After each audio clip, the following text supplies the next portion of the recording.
مشکل وقت تلخ ضرور ہوتا ہے اور گزرتا بھی دیر سے ہے، لیکن یہ وقت گزرنے کے بعد آپ کی شخصیت نکھر کر سامنے آ جاتی ہے اور پھر آپ ہر قسم کے حالات سے لڑنے کے لیے تیار ہو جاتے ہیں۔ سمجھے تو یہ وقت اچھے برے کی پہچان کروانے اور رب سے قریب کرنے میں آپ کا مددگار رہے۔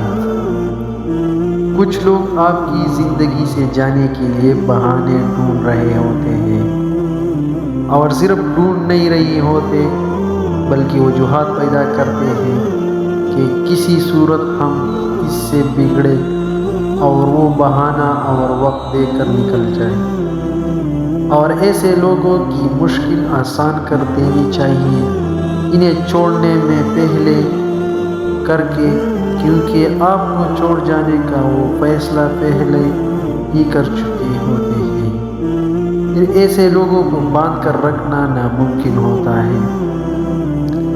جب ہماری موجودگی میں کوئی ہماری قدر نہیں کرتا تو اس سے دور، اس سے آرزو میں چلے جانے کے اب اسے ہماری قدر ہو جائے، بالکل ایسا ہی ہے جیسے سوکھی لکڑیوں پہ پانی بہا کے آگ جلانے کی کوشش کرتے رہنا۔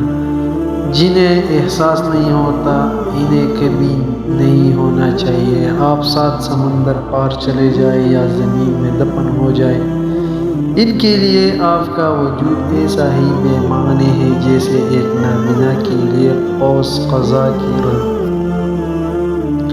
کچھ لوگوں سے تعلق بڑھا کے ان کی حقیقت کھلنے کے بعد انسان سوچتا ہے فاصلے کتنے اچھے تھے، کتنی عزت تھی۔ شیخ سعدی رحمۃ اللہ علیہ اور ان کے بیٹا تہجد پڑھ رہے تھے۔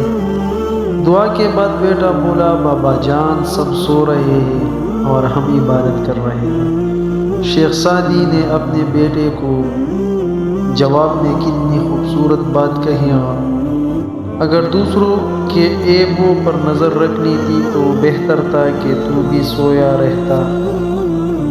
اس کو اچھا لگتا ہے میرا بندہ مجھ سے کچھ مانگے، میرے وجود پر ایمان رکھ کر اپنے سب کچھ مجھ پر چھوڑ دے، اور پھر میں بھی اپنی رحیم و کریم ہونے کا جلوہ اسے دکھاؤں۔ اسے بتاؤ کہ تمہارا رب ظالم نہیں ہے، وہ تمہارے ایک پکار پہ کن فرما دیتا ہے، بے شک وہ ہر چیز پہ قادر ہے۔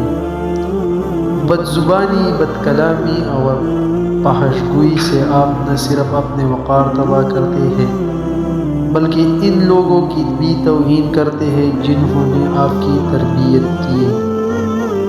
تو اگر کسی نے میری ویڈیو پوری دیکھی اور اچھی لگی ہے تو لائک تو ضرور کرنا، اور کمنٹ میں یہ بھی بتا سکتے ہیں کہ آپ کی فرمائش پر میں ویڈیو بناؤں۔ شکریہ۔